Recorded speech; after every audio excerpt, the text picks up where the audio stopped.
Ça y est, c'est officiel, la France insoumise a lancé la procédure de destitution du président de la République française, Emmanuel Macron. Les députés de la France insoumise ont publié leur proposition de destitution d'Emmanuel Macron, l'accusant de manquement grave à son devoir en refusant de nommer Lucie Castet comme première ministre. Première erreur stratégique, la France insoumise. On s'en fout qu'Emmanuel Macron ne veuille pas nommer Lucie Castet. La Constitution permet à Emmanuel Macron, président de la République française, de nommer qui il veut. De ce côté-là, il n'y a aucun manquement. LFI accuse donc Macron de ne pas respecter la volonté exprimée par le suffrage universel en refusant de nommer Castet, malgré l'alliance de gauche ayant remporté les dernières législatives.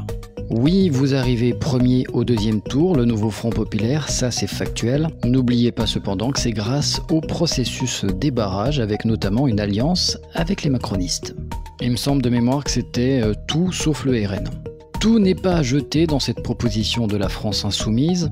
Le texte de LFI qualifie Macron d'autocrate pour avoir ignoré le vote des électeurs et méprisé la souveraineté populaire. Là où c'est le plus intéressant, c'est lorsque le gouvernement démissionnaire est pointé du doigt, puisque celui-ci a exercé ses prérogatives au-delà des affaires courantes, sans contre-pouvoir, posant problème pour les 17 députés, toujours ministres démissionnaires.